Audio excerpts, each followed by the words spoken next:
जिन बच्चों इस समय आप लोग महामना शूट के YouTube चैनल से जुड़े हुए हैं और इस चैनल में मैं आप सबका स्वागत करता हूं।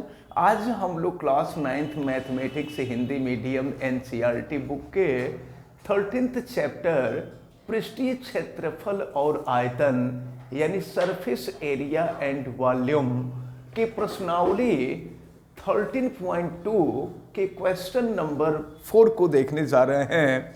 देखिए कहा जा रहा है एक रोलर, तो रोलर जो होता है वह बेलन के आकार का होता है, उसकी आकृति बेलनाकार होती है। तो यही आपसे कहा जा रहा है एक रोलर। देखें ये रोलर है, एक रोलर जिसका व्यास 84 सेंटीमीटर 84 सेंटीमीटर है। तो व्यास दिया हुआ है 84 सेंटीमीटर। तो आपको मालूम है कि त्रिज्या व्यास की आधी होती है। तो R इज इक्वल टू 84/2 यानी ये हो जाएगा 42 सेंटीमीटर और लंबाई 120 सेंटीमीटर। सुनिए रोलर की लंबाई, देखिए रोलर की लंबाई, तो रोलर की जो लंबाई होगी वो इसकी ऊंचाई के बराबर होगी। यानी h की वैल्यू जो आपको दी गई है ये दी गई है 120 सेंटीमीटर। एक खेल के मैदान को समतल करने के लिए, हाँ, एक खेल के मैदान को एक बार समतल करने के लिए 500 चक्कर लगाने पड़ते हैं। तो खेल के मैदान का मीटर स्क्वायर में क्षेत्रफल ज्ञात कीजिए। सुनिए एक काम करें हम लोग, देखा जाए कि रोलर जब एक राउंड लगाएगा, एक चक्कर लगाएगा, तो यह कितने क्षेत्रफल को समतल करेगा। तो रोलर एक चक्कर लगाने पर अपने वक्र पृष्ठ के बराबर क्षेत्रफल को समतल करेगा। तो हम लोग देख लें कि बेलन का वक्र पृष्ठ कितना है। तो वक्र पृष्ठ जितना होगा एक चक्कर लगाने में उतना ही क्षेत्रफल समतल होगा। तो पूछा जा रहा है 500 चक्कर लगाने में, तो 500 से गुणा कर देंगे तो पूरा क्षेत्रफल हमें ज्ञात हो जाएगा। हम लोग देखेंगे एक चक्कर लगाने में समतल हुआ क्षेत्रफल, एक चक्कर लगाने में समतल हुआ क्षेत्रफल, समतल हुआ क्षेत्रफल। तो एक चक्कर लगाने में समतल हुआ जो क्षेत्रफल होगा वह बेलन के वक्र पृष्ठ के बराबर होगा। तो बेलन यानी रोलर, तो बेलन का जो वक्र पृष्ठ होगा वो आपको मालूम है 2πr/h के इक्वल होगा। तो चलिए हम रखते हैं यहाँ पर 2, और क्वेश्चन में पाई की कोई वैल्यू नहीं दी गई है, इसलिए हम 22/7 रखेंगे। और r की जो वैल्यू है 42 है, और h की जो वैल्यू आप देख रहे हैं ये h की वैल्यू 120 है।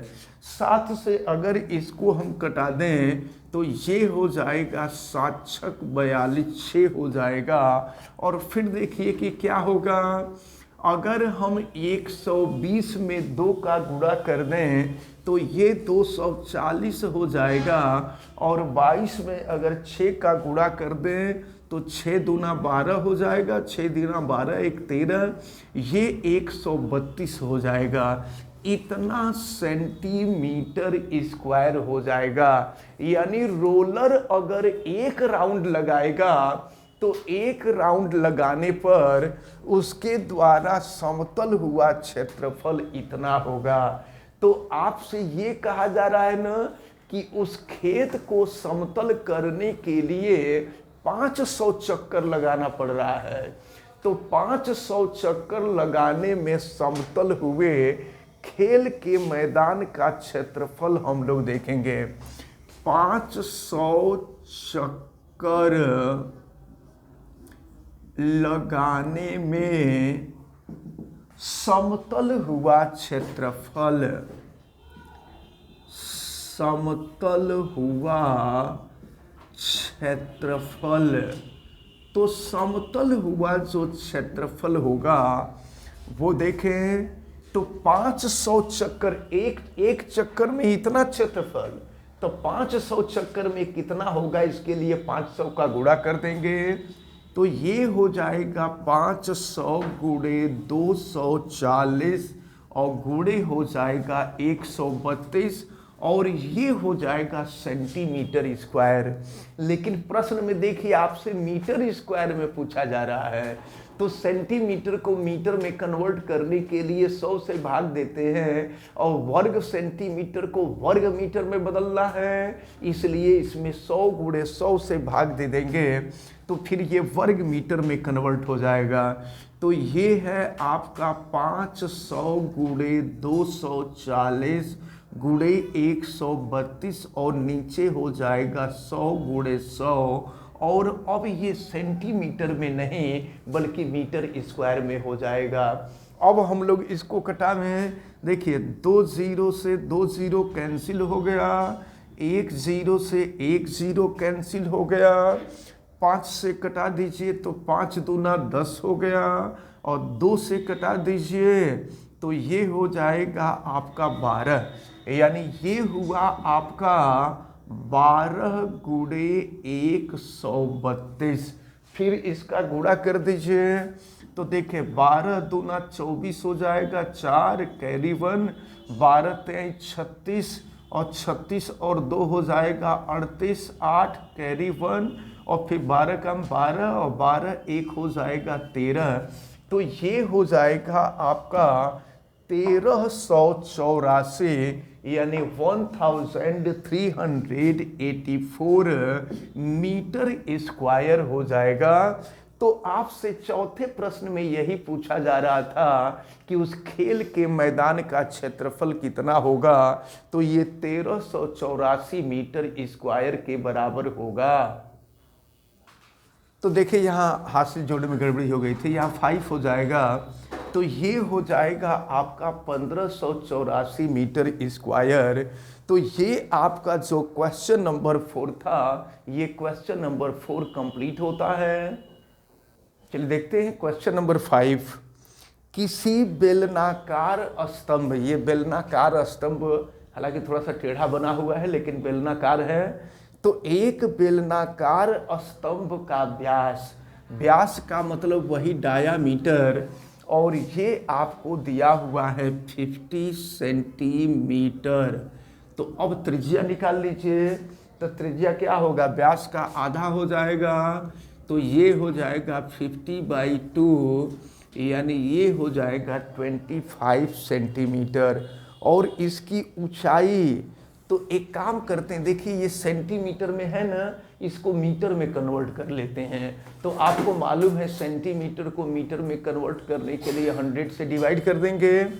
तो जब 100 से डिवाइड कर देंगे तो देखो ये क्या हो जाएगा 25/100। तो 25/100, तो अब इसको हम लिख सकते हैं 0.25 मीटर हो जाएगा। और इसकी ऊंचाई h का भी मान आपको दिया हुआ है और ये दिया हुआ है 3.5 मीटर। तो देखिए आपसे क्या कहा जा रहा है, ₹12.50 यानी इसको सामान्य भाषा में हम 12.5 रुपया कह सकते हैं। तो 12 रुपये 50 पैसे प्रति वर्ग मीटर की दर से इस स्तंभ के वक्र पृष्ठ पर पेंट कराने का व्यय कितना आएगा। यानी दर जो दिया हुआ है, यहाँ पर हम दर पेंट करने का दर हम नोट कर लेते हैं, ₹12.50 प्रति मीटर स्क्वायर का। इसका क्या मतलब हुआ कि अगर इस स्तंभ का 1 वर्ग मीटर भाग पर पेंट लगाया जाएगा तो उस पर जो खर्च आएगा वो 12.5 रुपये आएगा, यानी 12 रुपये 50 पैसे आएगा। तो पूछा जरा बताइए कुल खर्च कितना आएगा, कुल लागत कितना आएगा। तो जानते हैं, हम देख लें कि इसका वक्र पृष्ठ कितना है। तो जब टोटल वक्र पृष्ठ हमको मालूम हो जाएगा तो 1 वर्ग मीटर में खर्च आ रहा है 12 रुपये 50 पैसा। तो जितना वर्ग मीटर आएगा उसमें 12 रुपये 50 पैसे से गुणा कर देंगे तो हमको कुल व्यय यानी कुल लागत ज्ञात हो जाएगा। तो चलिए हम निकालते हैं स्तंभ का वक्र पृष्ठ, बेलनाकार स्तंभ का वक्र पृष्ठ। बेलनाकार स्तंभ का बेलनाकार स्तंभ का वक्र पृष्ठ, स्तंभ का वक्र पृष्ठ।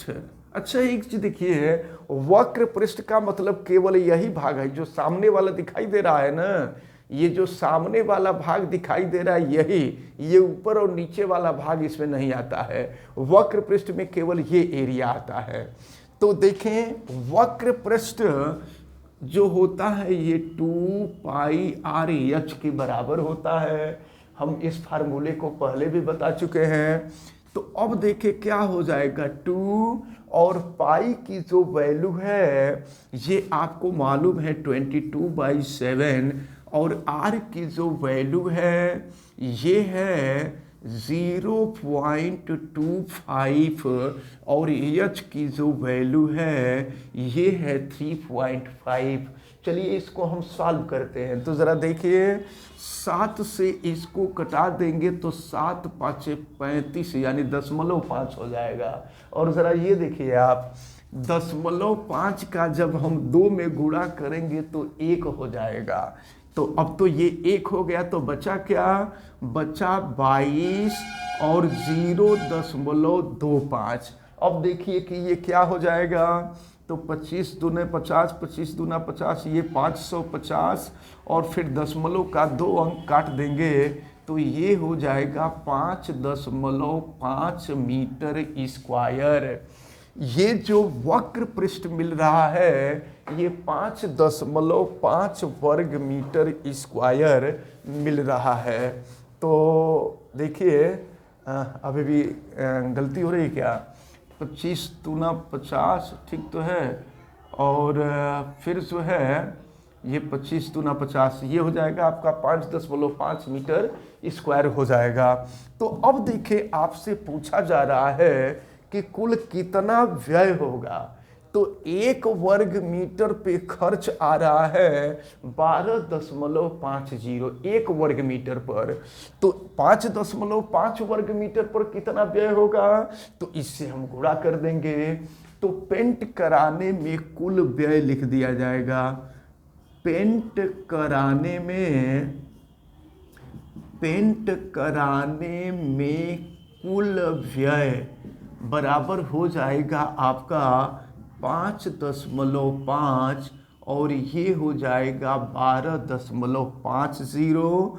जब गुणा कर देंगे तो हमें पता चल जाएगा कि कुल कितना व्यय होगा। तो इस प्रकार जो है जब इसका गुणा किया हमने तो 68.75, यानी ये जो स्तंभ है इस स्तंभ को पेंट कराने में जो टोटल व्यय होगा वो ₹68.75 होगा। देखते हैं क्वेश्चन नंबर 6 में, एक लंब वृत्तीय बेलन का वक्र पृष्ठीय क्षेत्रफल। अच्छा, वक्र पृष्ठीय क्षेत्रफल को इंग्लिश में कहते हैं कर्व्ड सरफेस एरिया। तो कर्व्ड सरफेस एरिया होता है, इसको हम यस से प्रदर्शित कर सकते हैं और ये आपको दिया हुआ है 4.4 मीटर स्क्वायर। और यह यदि बेलन के आधार की त्रिज्या, तो आधार की त्रिज्या यानी आर ये 0.7 मीटर दिया हुआ है, तो आपसे पूछा जा रहा है कि तो बताइए इसकी ऊंचाई कितनी होगी। तो आपको मालूम है ना, वक्र पृष्ठ होता है, बेलन का वक्र पृष्ठ 2 पाई आर एच होता है, और यही दिया हुआ है 2 पाई आर एच। देखिए यश के जगह पे रख दिए 2 पाई आर एच, और फिर इसकी वैल्यू दी गई है 4.4। हमसे यच का मान पूछा जा रहा है, तो यच इज इक्वल टू 4.4 अपान हो जाएगा 2 पाई आर। हम सॉल्व करते हैं 4.42, और पाई का जो मान होगा ये 22/7 होगा। तो सॉल्व करेंगे तो 7 ऊपर चला जाएगा, और फिर नीचे है आर की वैल्यू है 0.7। देखिए एक काम करते हैं हम लोग, ऊपर नीचे 10 से गुणा कर देते हैं। तो देखिए अगर यहाँ 10 से गुणा करेंगे तो 44 हो जाएगा, और यहाँ 10 से गुणा करेंगे तो 7 हो जाएगा। तो देखो 7 से 7 कैंसिल हो गया, और 22 से कटा देंगे तो 22 दूना 44, और 2 से 2 कटा देंगे तो 1 आ जाएगा। तो इसकी ऊंचाई पूछी जा रही थी कितनी होगी, तो इसकी ऊंचाई 1 मीटर के बराबर होगी।